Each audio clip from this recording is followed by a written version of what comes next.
Assalamualaikum. Okey, minggu ni saya rasa macam nak cari sarapan yang tradisional sikit, sarapan yang kampung sikit. So saya dah jumpa dah dekat Kampung Padang Tenggala, Rumah Agam Onyang. So jom kita tengok apa yang ada kat dalam.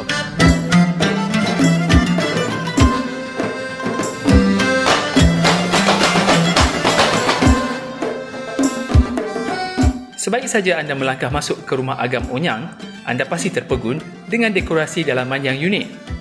Seolah-olah anda kembali ke tahun 70-an. Kebanyakan perabot yang digunakan berusia lebih puluhan tahun.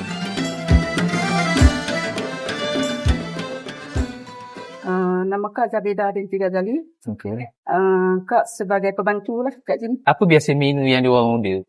Nasi goreng onyang, laksa sarang, laksa, mi rebus, lempeng, lempeng sambal bilis. Kalau hari Isnin Selasa kami cuti. Hari Rabu, Khamis kami buka pukul 2 sampai pukul 8.30. Kalau hari Jumaat, Sabtu, Ahad kami buka pagi 8 sampai pukul 11.30. Lepas tu kami tutup rehat.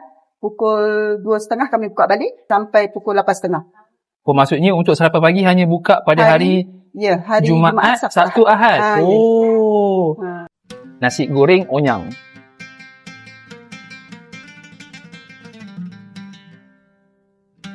Laksa.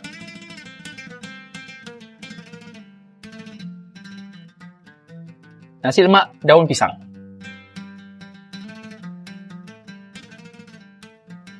Mi rebus.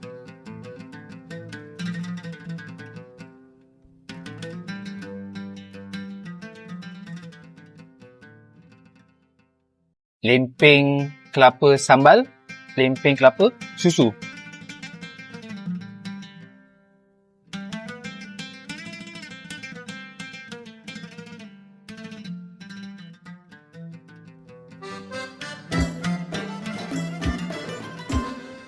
Mengikut cerita pemilik restoran Rumah Agam Onyang, bangunan ini terbina dari hasil ekspor getah oleh Inggeris ke Kota London pada tahun 1930-an. Bangunan ini terbiar lama tanpa diselenggara sejak bertahun lamanya. Rumah Agam Onyang beroperasi sejak tahun 2024 sehingga sekarang. Alhamdulillah, perut dah kenyang.